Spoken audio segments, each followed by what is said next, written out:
ഉത്തരേന്ത്യൻ സംസ്ഥാനങ്ങളിൽ അത്യുഷ്ണം തുടരുന്നു. ഉഷ്ണതരംഗത്തെ തുടർന്ന് വിവിധ സംസ്ഥാനങ്ങളിലായി മരിച്ചവരുടെ എണ്ണം 150 കടന്നു. അതേസമയം ഉഷ്ണതരംഗം തുടരുന്ന സാഹചര്യത്തിൽ പ്രധാനമന്ത്രി നരേന്ദ്രമോദി യോഗം വിളിച്ചു. ഉഷ്ണതരംഗം തുടരുന്ന സാഹചര്യത്തിൽ മധ്യപ്രദേശ്, രാജസ്ഥാൻ, ബീഹാർ, ഹരിയാന, UP, ദില്ലി എന്നീ സംസ്ഥാനങ്ങളിൽ ജാഗ്രതാ നിർദ്ദേശം തുടരുകയാണ്. കഴിഞ്ഞ 24 മണിക്കൂറിനിടെ 50-ലധികം പേർ വിവിധ സംസ്ഥാനങ്ങളിൽ സൂര്യാഘാതത്തെ തുടർന്ന് മരിച്ചെന്നാണ് അനൌദ്യോഗിക കണക്ക്. ഉത്തർപ്രദേശിൽ ഉഷ്ണതരംഗത്തെ തുടർന്ന് ലോക്സഭാ തെരഞ്ഞെടുപ്പിന്റെ 7ാം ഘട്ടത്തിൽ 33 തെരഞ്ഞെടുപ്പ് ഉദ്യോഗസ്ഥർ മരിച്ചതായി ഉത്തർപ്രദേശ് ചീഫ് ഇലക്ടറൽ ഓഫീസർ അറിയിച്ചു.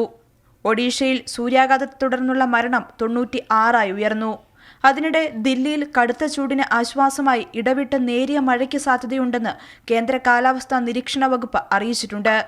പരമാവധി താപനില 43 ഡിഗ്രി വരെയാകുമെന്നാണ് നിഗമനം. എന്നാൽ രാജ്യതലസ്ഥാനത്തെ കുടിവെള്ളക്ഷാമത്തിന് ഇനിയും പരിഹാരമായിട്ടില്ല. ടാങ്കറിൽ വെള്ളമെത്തിക്കുമ്പോൾ വൻ തിരക്കും പിടിവലിയുമാണ്. രാജസ്ഥാനിലും അന്തരീക്ഷ താപനില നേരിയ തോതിൽ കുറഞ്ഞിട്ടുണ്ട്. അത്യുഷ്ണം 2 ദിവസത്തിനകം കുറഞ്ഞു തുടങ്ങുമെന്നാണ് കാലാവസ്ഥാ നിരീക്ഷണ വകുപ്പിന്റെ അറിയിപ്പ്. അതേസമയം ഉഷ്ണതരംഗം നേരിടാൻ പ്രധാനമന്ത്രി നരേന്ദ്രമോദി യോഗം വിളിച്ചു.